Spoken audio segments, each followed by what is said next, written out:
C9 ಡಿಜಿಟಲ್ಗೆ ಸ್ವಾಗತ. ನಾನು ಮಧು ನಾಗರಾಜ್. ಚಿತ್ರದುರ್ಗ ಜಿಲ್ಲೆಯಲ್ಲಿ ನಡೆದ ಭೀಕರ ಬಸ್ ಅಪಘಾತದಲ್ಲಿ 7 ಮಂದಿ ಸಾವನ್ನಪ್ಪಿರುವ ಘಟನೆಯನ್ನ ಗಂಭೀರವಾಗಿ ಪರಿಗಣಿಸಿರುವ ಮುಖ್ಯಮಂತ್ರಿ ಸಿದ್ದರಾಮಯ್ಯ ಕರ್ನಾಟಕದಲ್ಲಿ ಸಂಚರಿಸುವ ಎಲ್ಲಾ ಬಸ್ಗಳ ಸುರಕ್ಷತಾ ವ್ಯವಸ್ಥೆಗಳ ಬಗ್ಗೆ ಸಮಗ್ರ ತನಿಖೆ ನಡೆಸಲು ಸೂಚನೆ ಕೊಟ್ಟಿದ್ದಾರೆ. ಎಲ್ಲಾ ಬಸ್ಗಳು ಮತ್ತು ಟ್ರಕ್ಗಳಲ್ಲಿ ಕಡ್ಡಾಯವಾಗಿ ಸುರಕ್ಷತಾ ವ್ಯವಸ್ಥೆ ಇರಬೇಕು. ಈ ಬಗ್ಗೆ ಸರ್ಕಾರ ತನಿಖೆ ನಡೆಸಲಿದೆ ಎಂದಿದ್ದಾರೆ. ಪ್ರಾಥಮಿಕ ಮಾಹಿತಿಯ ಪ್ರಕಾರ ಕಂಟೈನರ್ ಟ್ರಕ್ ಚಾಲಕನ ತಪ್ಪಿನಿಂದಾಗಿ ಈ ಅವಘಡ ಸಂಭವಿಸಿದೆ. ಟ್ರಕ್ ಡಿವೈಡರ್ ದಾಟಿ ಬಂದು ಎದುರಿನಿಂದ ಬರ್ತಾ ಇದ್ದ ನಾನ್ ಎಸಿ ಸ್ಲೀಪರ್ ಕೋಚ್ಗೆ ಡಿಕ್ಕಿ ಹೊಡೆದಿದೆ. ಹಾಗಾಗಿ ಈ ದುರಂತ ಸಂಭವಿಸಿದೆ ಎನ್ನಲಾಗ್ತಾ ಇದೆ. ನೋಡಿ, ಈ ರೀತಿಯ ಬಸ್ ದುರಂತಗಳು ಇದೇ ಮೊದಲೇನಲ್ಲ. ಕಳೆದ 3 ವರ್ಷಗಳಲ್ಲಿ ಬಸ್ಗಳಲ್ಲಿ ಬೆಂಕಿ ಕಾಣಿಸಿಕೊಂಡ 45 ಪ್ರಕರಣಗಳಲ್ಲಿ ಕನಿಷ್ಠ 64 ಜನ ಸಾವನ್ನಪ್ಪಿದ್ದಾರೆ. ಇಲ್ಲಿ ನಿಯಮಗಳ ಉಲ್ಲಂಘನೆ ಆಗ್ತಾ ಇರೋದು ಬೆಳಕಿಗೆ ಬಂದಿದೆ. ರಾಷ್ಟ್ರೀಯ ಮಾನವ ಹಕ್ಕುಗಳ ಆಯೋಗ ಕೂಡ ಈ ವಿಚಾರದಲ್ಲಿ ಮಧ್ಯಪ್ರವೇಶ ಮಾಡಿದೆ. ನವೆಂಬರ್ 27ರಂದು ಎಲ್ಲಾ ರಾಜ್ಯಗಳ ಮುಖ್ಯ ಕಾರ್ಯದರ್ಶಿಗಳಿಗೆ ಪತ್ರ ಬರೆದಿರುವ ಆಯೋಗವು ಅಗ್ನಿ ಸುರಕ್ಷತಾ ನಿಯಮಗಳನ್ನು ಉಲ್ಲಂಘಿಸುವ ಸ್ಲೀಪರ್ ಬಸ್ಗಳ ವಿರುದ್ಧ ಕಠಿಣ ಕ್ರಮ ಕೈಗೊಳ್ಳುವಂತೆ ಸೂಚನೆ ಕೊಟ್ಟಿದೆ. ನಿಯಮಗಳು ಮತ್ತು ಸವಾಲುಗಳು ಪ್ರಸ್ತುತ bus body code, sleeper bus code ಹಾಗೂ ಅಗ್ನಿ ಪತ್ತೆ ವ್ಯವಸ್ಥೆ ಅಡಿಯಲ್ಲಿ ಸುರಕ್ಷತಾ ನಿಯಮಗಳಿದೆ. ಆದರೆ 2022-24ರ ನಡುವಿನ ನಿಯಮ ಬದಲಾವಣೆಯಿಂದಾಗಿ ವಾಹನಗಳ ವಿನ್ಯಾಸಕರು ಸ್ವಯಂ ಪ್ರಮಾಣೀಕರಣ ಮಾಡೋಕೆ ಅವಕಾಶ ಸಿಕ್ಕಿದೆ. ಆರ್ಟಿಒ ಅಧಿಕಾರಿಗಳು ಪ್ರತಿ 2 ವರ್ಷಕ್ಕೊಮ್ಮೆ ಫಿಟ್ನೆಸ್ ಸರ್ಟಿಫಿಕೇಟ್ ನೀಡುವಾಗ ವಿನ್ಯಾಸದ ಉಲ್ಲಂಘನೆಗಳನ್ನು ಗುರುತಿಸಬೇಕಾಗಿದೆ ಅಂತ ರಾಷ್ಟ್ರೀಯ ಮಾನವ ಹಕ್ಕುಗಳ ಆಯೋಗ ಕೂಡ ಹೇಳಿದೆ. ಪದೇ ಪದೇ ಬಸ್ ಬೆಂಕಿಗೆ ಆಹುತಿ ಆಗ್ತಾ ಇರೋದು ಯಾಕೆ?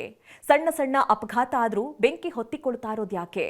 ಚೀನಾ ಈಗಾಗಲೇ 2012ರಲ್ಲೇ ಸ್ಲೀಪರ್ ಬಸ್ಗಳ ಮಾರಾಟವನ್ನ ನಿಷೇಧಿಸಿದೆ. ಅದಕ್ಕೆ ಕಾರಣ ಈ ಬಸ್ಸುಗಳಿಂದಾಗಿ ಅನೇಕ ಸಾವು ನೋವುಗಳಾಗ್ತಾ ಇದೆ.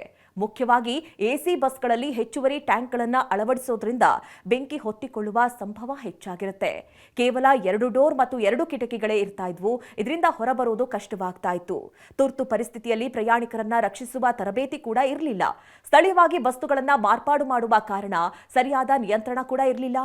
ಈ ಕಾರಣಗಳಿಂದಲೇ 2012ರಿಂದ ಹೊಸದಾಗಿ ಇಂತಹ ಬಸ್ಸುಗಳ ನೋಂದಣಿಯನ್ನ ಚೀನಾ ಸ್ಥಗಿತಗೊಳಿಸಲಾಯಿತು.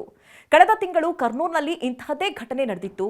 ಇದಕ್ಕೂ ಮುಂಚೆ ರಾಜಸ್ಥಾನದಲ್ಲೂ ಬಸ್ ದುರಂತದಲ್ಲಿ 20 ಮಂದಿ ಸಜೀವ ದಹನವಾಗಿದ್ರು.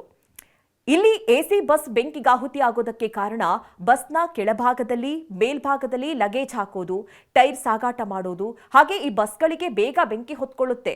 2ರಿಂದ 3 ನಿಮಿಷಗಳಲ್ಲಿ ಬೆಂಕಿ ಆವರಿಸಿಕೊಳ್ಳುತ್ತೆ. ಎಸಿ ಬಸ್ಗಳಲ್ಲಿ foam bed, curtain, plastic body, ನೆಲಕ್ಕೆ ಕಾರ್ಪೆಟ್, 100 ಲೀಟರ್ ಪೆಟ್ರೋಲ್ ಅಥವಾ ಡೀಸೆಲ್ ಇರೋದು, ಎಲೆಕ್ಟ್ರಿಕ್ ಸಿಸ್ಟಮ್ ಬೆಂಕಿ ವೇಗವಾಗಿ ಆವರಿಸಿಕೊಳ್ಳುವುದಕ್ಕೆ ಕಾರಣವಾಗಿದೆ. ಇನ್ನು ಬೆಂಕಿ ಸಂಪೂರ್ಣ ಆವರಿಸಿಕೊಳ್ಳೋಕು ಮುನ್ನವೇ ಪ್ರಯಾಣಿಕರು ಸಾವನ್ನಪ್ಪುವ ಸಾಧ್ಯತೆ ಹೆಚ್ಚು. ಏಕೆಂದರೆ ಎಸಿ ಬಸ್ ಕಂಪ್ಲೀಟ್ ಕ್ಲೋಸ್ ಆಗಿರುತ್ತೆ.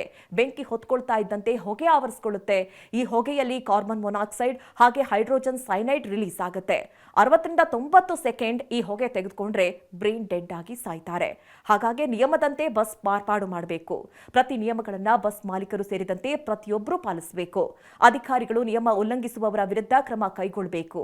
ಹಾಗಿದ್ದಲ್ಲಿ ಮಾತ್ರ ಇಂತಹ ದುರಂತಗಳಿಗೆ ಬ್ರೇಕ್ ಬೀಳುತ್ತೆ.